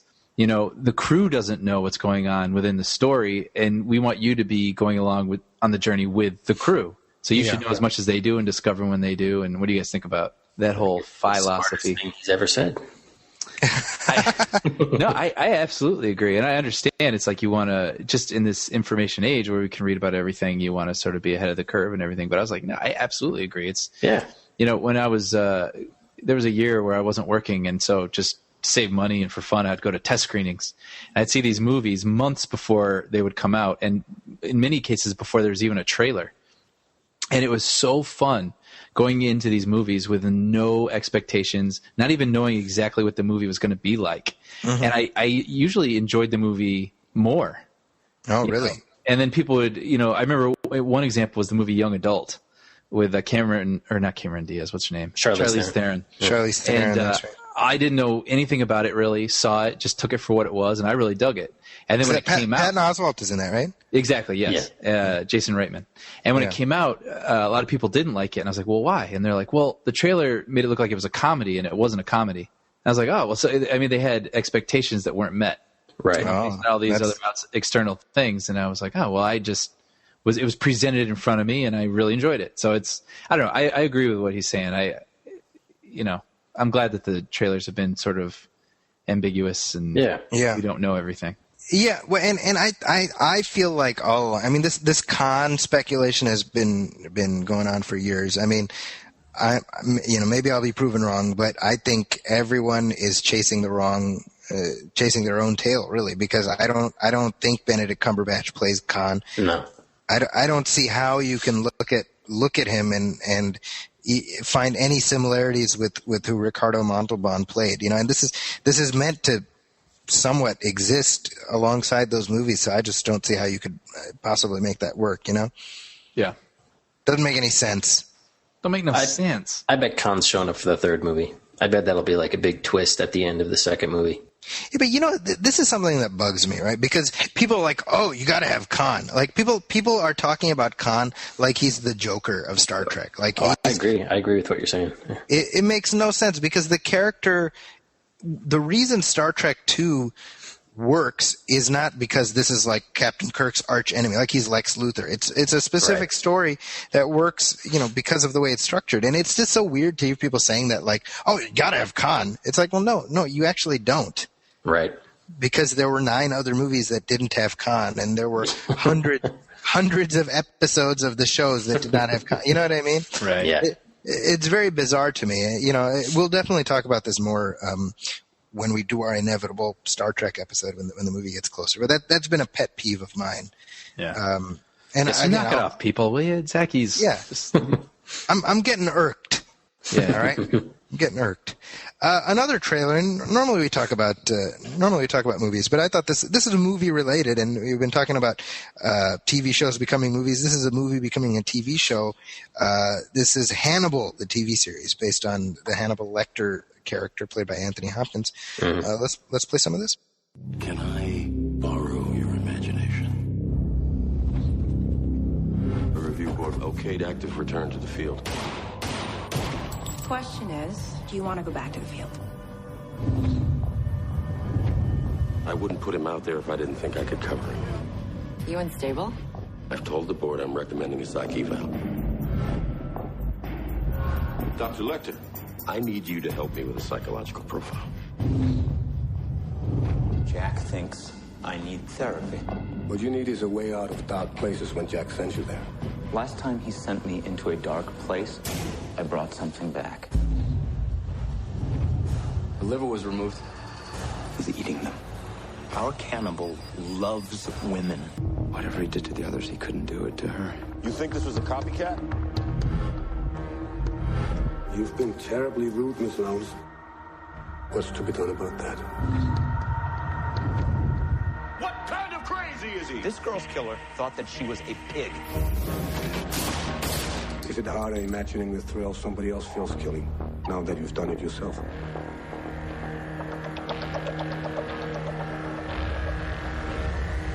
And this is when it gets truly horrifying.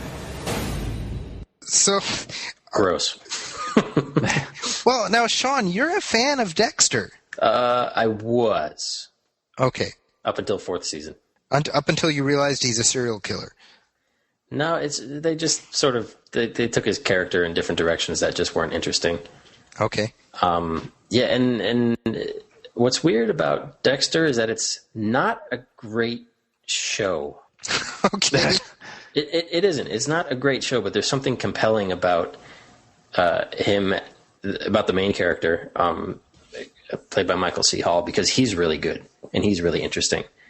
And it's kind of like what we talked about Denzel Washington in Flight, where it's like the actor takes a lot of credit for making you for making you root for a character who does nothing but make the wrong decisions in life. Okay, gotcha. You know, and that's kind of what Dexter's about. Like he's a horrible person and he makes all these wrong decisions, but he's a murderer, but he also has this like weird code that he lives by.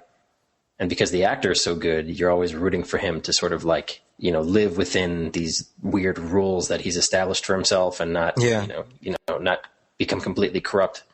So you don't see that making Hannibal something worth seeing? It's different because Hannibal's a bad guy. Sure. And I don't want to root for a bad guy. Right. Well, and in the show he's played by Mads Mikkelsen, the villain from Casino Royale. Right. So that's a little jarring in and of itself to see anybody but Anthony Hopkins playing him. Yeah. After we're so used to him, but I mean, to your point, Sean, I mean, it seems like the show is really structured around the FBI agent played by Hugh Dancy. Right. Who is Will Graham, and we have a little story about him we'll have to share in just a second. But Brian, what do you think of this trailer? Yeah, you know, it's the only film in that series that I've seen was Silence of the Lambs, which I like. But you know, that character, the Hannibal Lecter character, he's not the main character of that film. Right. He's a compelling character in that film that plays against, you know, the Jodie Foster character. And I enjoyed him in that capacity, but like I don't know that I need to spend like every week with him. Yeah. You know what I mean? Yeah. So that's why I wasn't interested in any of the other films either. You know, it's just like I feel like it sort of like dilutes this interesting guy. It's like I don't really care about him. You know? Yeah.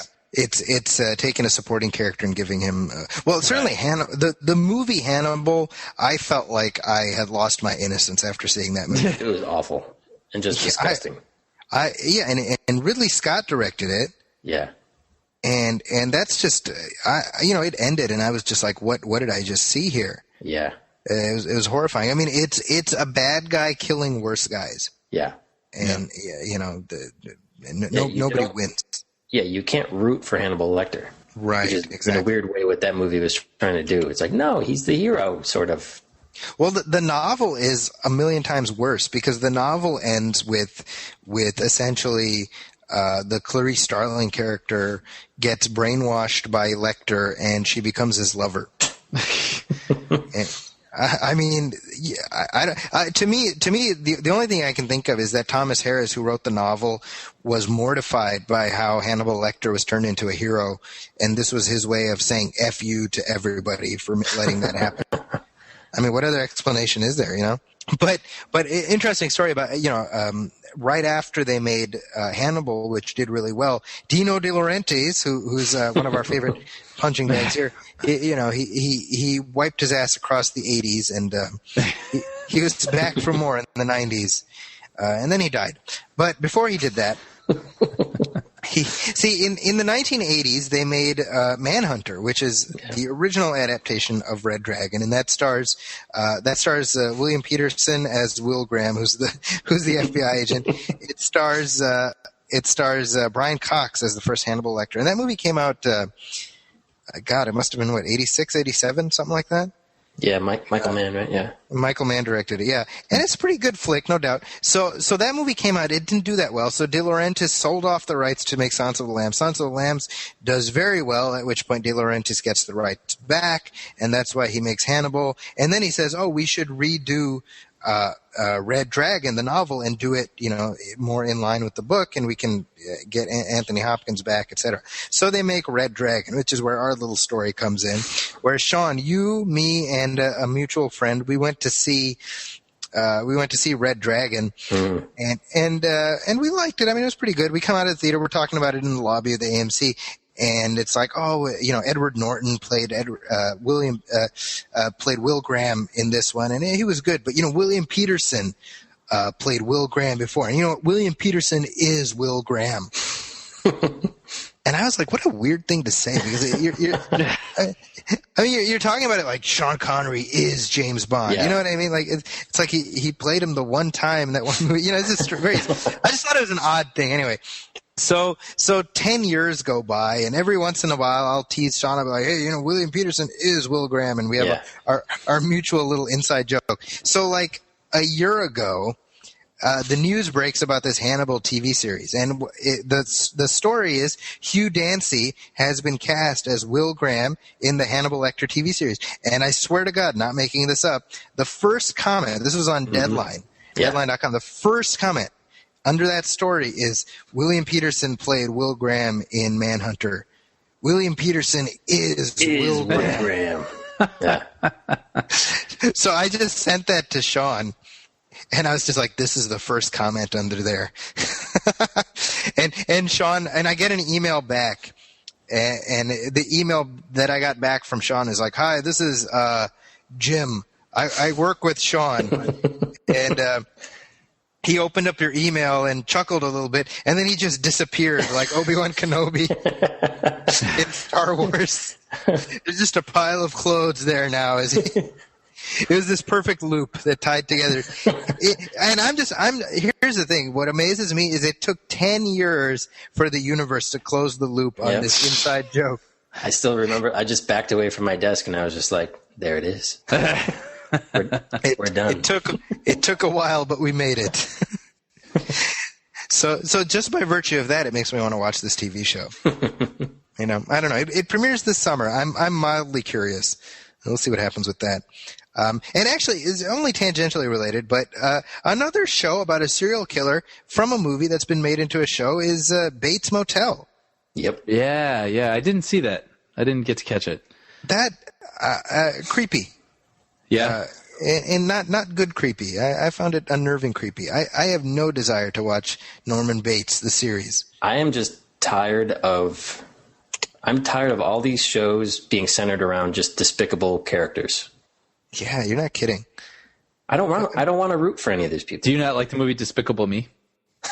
I did like the movie Despicable Me, actually. Well, you're a massive contradiction, Sean. No, I hear you. Did you see Bates Motel, Brian? No. I had a very mild interest in, kind of a curiosity to check it out, but now that moment has passed, I'm not so sure that I'm really care. But I mean, is it any different than watching like a Breaking Bad? In what way? Well, I mean, isn't Breaking Bad about?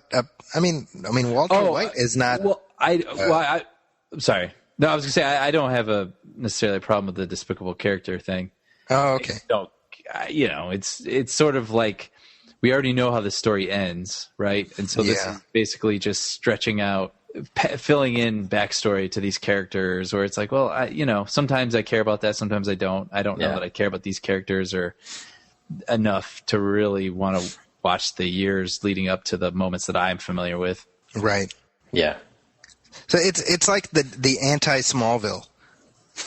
Yeah, I mean, well, that's like super, so Superman, and it's just like, what about a series of him in high school? Like, there's so much you can do with that, but it's like, all right, we got this weird, creepy boy and his weird, creepy mother, and it's just like, you can have some misadventures, sure, but I don't know, who cares? But it's some more like adventures. But like with Superman, trying out for the football team, like, what would that be like? Like Superman gets his first job, and I don't know. There's just this is like Norman Bates tries out for the football team and kills the coach, and then he gets a job and he kills his boss, and he gets a dog and he kills the dog. I mean, it's just it writes itself, Brian. That's the point I'm making.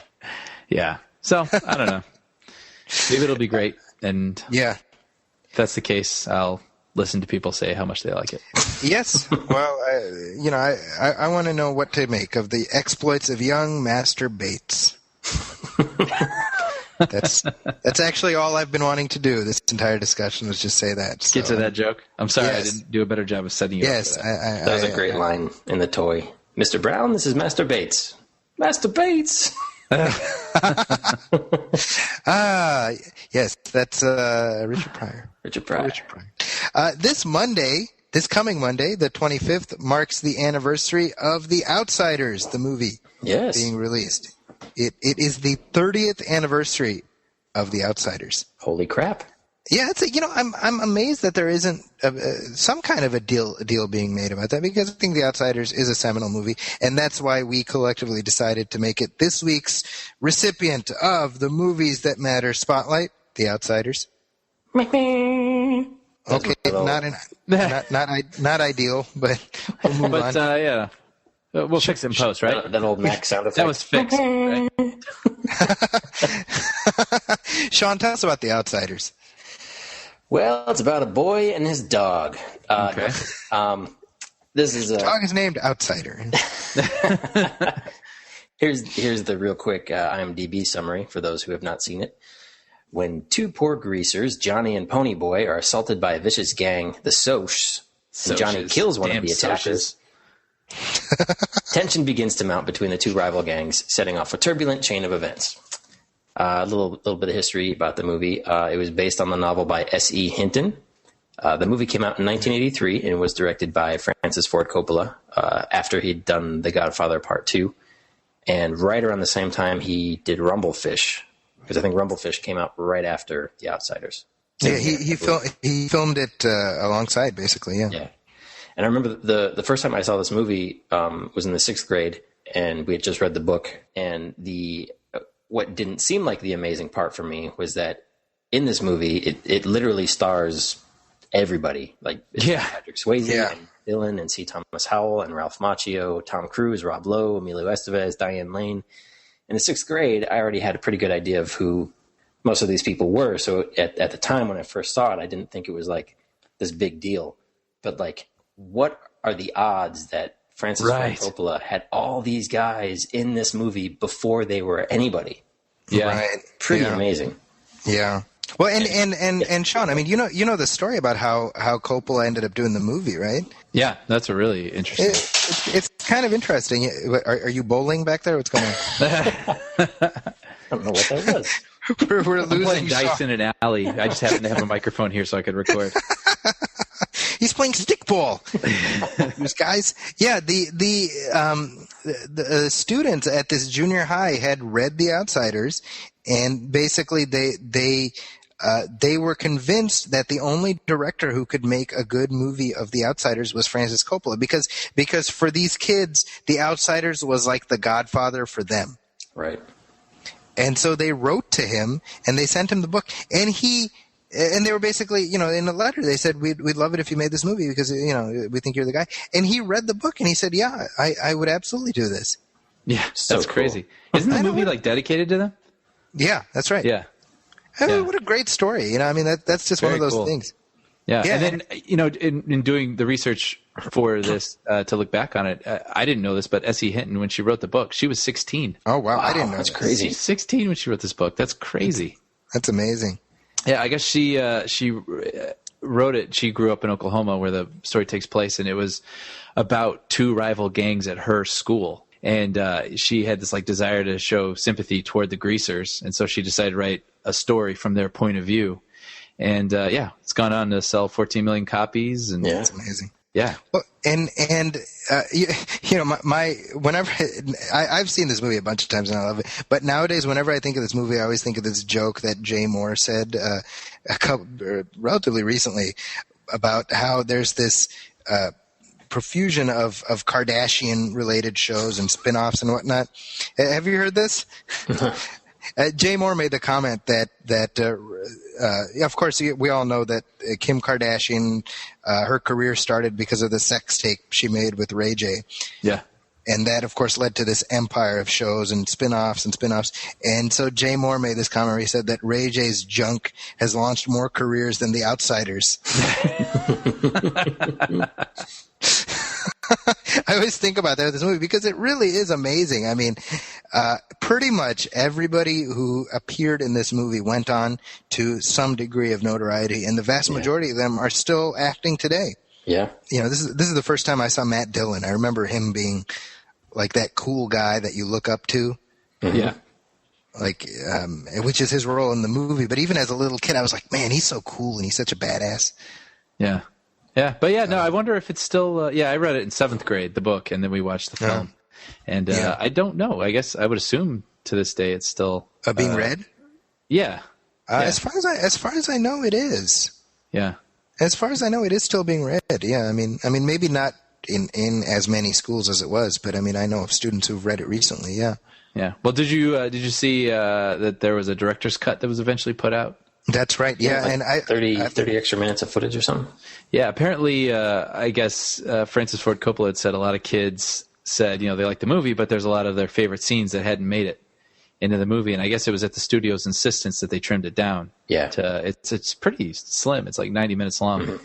And he had filmed all those other scenes, and so he finally put out a director's cut. I guess just about 8 years ago. So 7, 8 years ago, yeah. Yeah. Yeah, it's interesting to me that, to me, I think The Outsiders is arguably the last truly great Coppola movie, I would say. Because after The Outsiders, he did Rumblefish, which is flawed. He did Godfather 3, which is flawed as well. I mean, I like The Godfather 3, but it's flawed. But, I think The Outsiders is truly his last turn as a superstar director. Yeah, it definitely feels like a classic. Yeah. Didn't he go on to do, what was it, weird Robin Williams movie? Is it Jack? Jack. Yeah. Oh, yeah. Yeah. From the director of The Godfather, Jack. Yeah. About Robin Williams as a 10-year-old or something like that. Right. It's like the crappy Benjamin Button, essentially.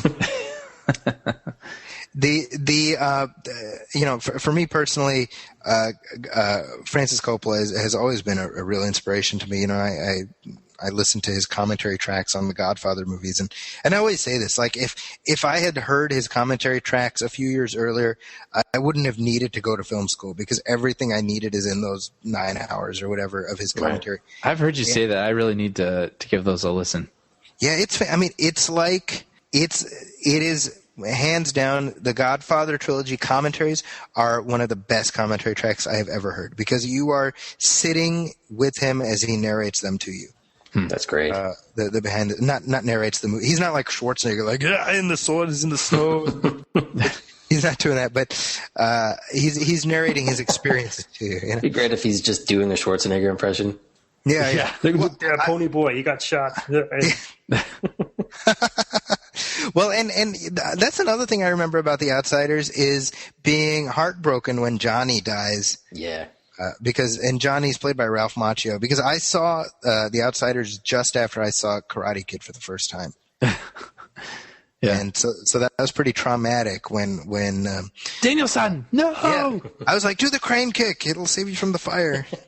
Didn't happen. Where was Mr. Miyagi when you needed him?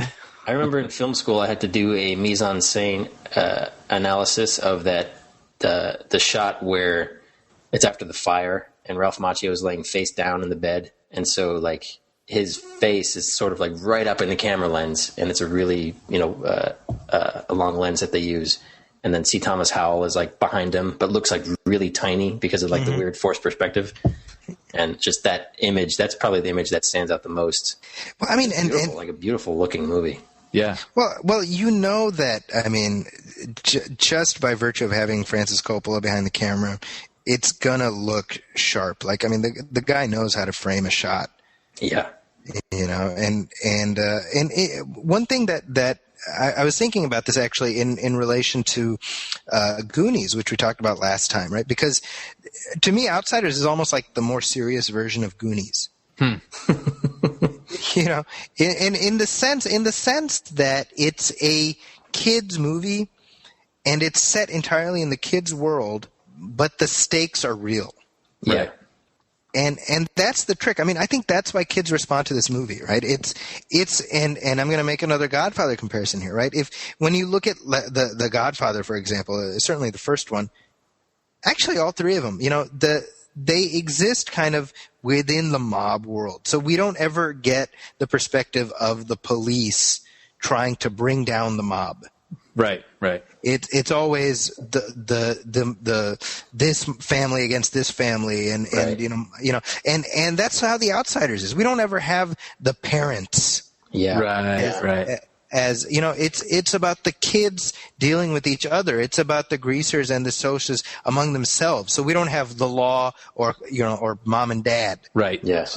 So their stakes are all we know from their perspective. Right. Exactly. And I think that's so interesting because it really is The Godfather for kids.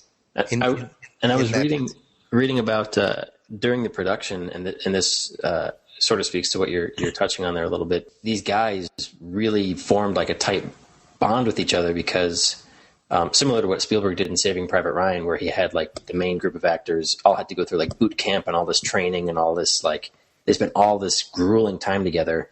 And then they fly Matt Damon in like the day before he shoots, and he's kind of like, "Hey guys, how's it going? We're making a movie." Yeah. For The Outsiders, Coppola had the guys who played the Socs staying in this like nice luxury apartment, and they had like leather-bound scripts, and like were catered to and stuff. And then everybody playing the greasers were in this like basement motel, and had they were all sharing like one crappy bed, and they formed this bond because of these situations that the director put him in.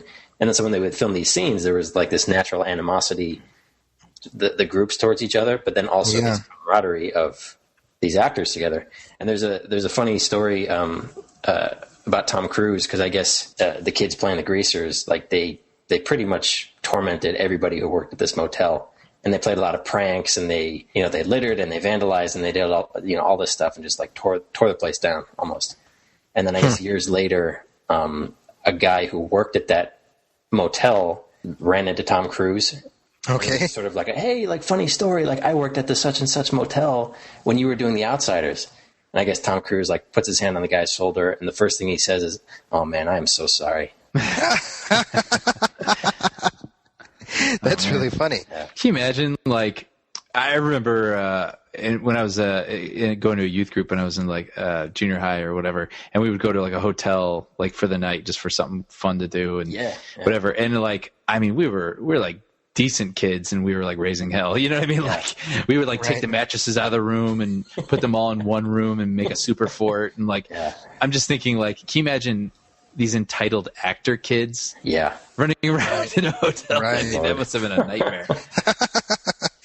But yeah, The Outsiders is absolutely a movie that matters, and I think it's overlooked a little bit these days. I feel like it is. When you guys brought it up, I was like, I don't know that I've even thought about this movie in years and years and years. Yeah. And revisiting it now for this segment, I was like, man, it's really good. I've forgotten all about it. So hopefully people do rediscover it or discover it for the first time, depending on.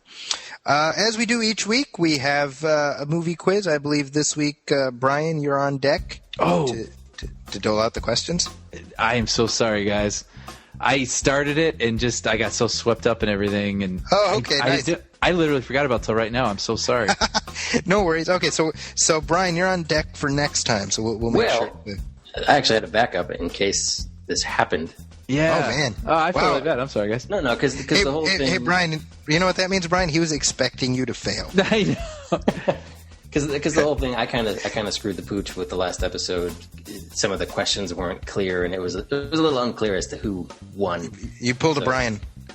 So looks like I pulled a Homer. So I'd actually prepared a Lethal Weapon quiz because it was also this month, back in 1987, that Lethal Weapon came out. Okay. Really? So in March? In the event, we needed something extra. Yeah. It's interesting because it's set at like Christmas time. That's weird. Yeah, that is interesting. Just since the movie's set at Christmas time, it's weird that it came out in March. Yeah. So I don't know if you guys are. Shoot, let's do it. Bring it. Let's make it happen. I guess the only reasonable avatars would be Riggs and Murtaugh. So who wants to be Riggs? Who wants to be Murtaugh? I'm going to be Murtaugh. No, actually, wait. I have Riggs' hair. I'm going to be Riggs. Yeah. Okay, that'll be Murtaugh. And Brian, you look just like Danny Glover. So Riggs. Riggs. Will it to me, Riggs? Okay, go ahead. Sorry. We're going to do this the whole quiz. With the Weapon quiz. Here we go. Question number 1. What out-of-this-world actor was originally considered to direct the first Lethal Weapon? What out-of-this-world actor? Yes. This guy, he has directed, but he... Riggs. Yeah. Leonard Nimoy. Correct. Nice. Yeah. And a little fun fact, did you know that the Three Stooges references in Lethal Weapon are actually Richard Donner's trademark? I didn't know that. It was actually just a coincidence that Mel Gibson was also a huge Three Stooges fan. I always sort of attributed that to Mel Gibson. That's interesting. Me too, yeah. All right. So and Leonard Nimoy directed 3 Men and a Baby. Yeah, that's Oddly why he didn't do Lethal Weapon, because he was committed to doing 3 Men and a Baby. You know what else? Leonard Nimoy was the original Spock.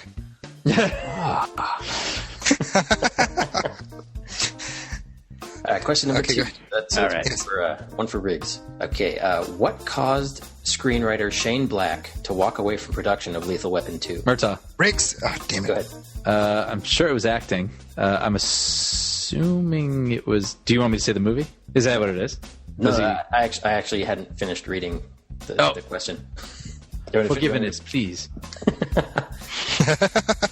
Basically, Shane Black wanted to do something, and Riggs. Warner Brothers was like, no. Riggs. Go ahead. He wanted to kill Riggs. Yes, that is correct. I knew that. Let that be a lesson, kids. Let the guy finish the question. Can you imagine that? By the way, the studio was 100% right. Yeah. That would have been a horrible ending. Another fun fact, did you know that in Lethal Weapon 1, Danny Glover was only 40, but he was supposed to be playing a 50-year-old? Wow. Interesting. Wow. That is interesting. Huh? 1 year away from his 30s. That's crazy. Yeah. Question number 3.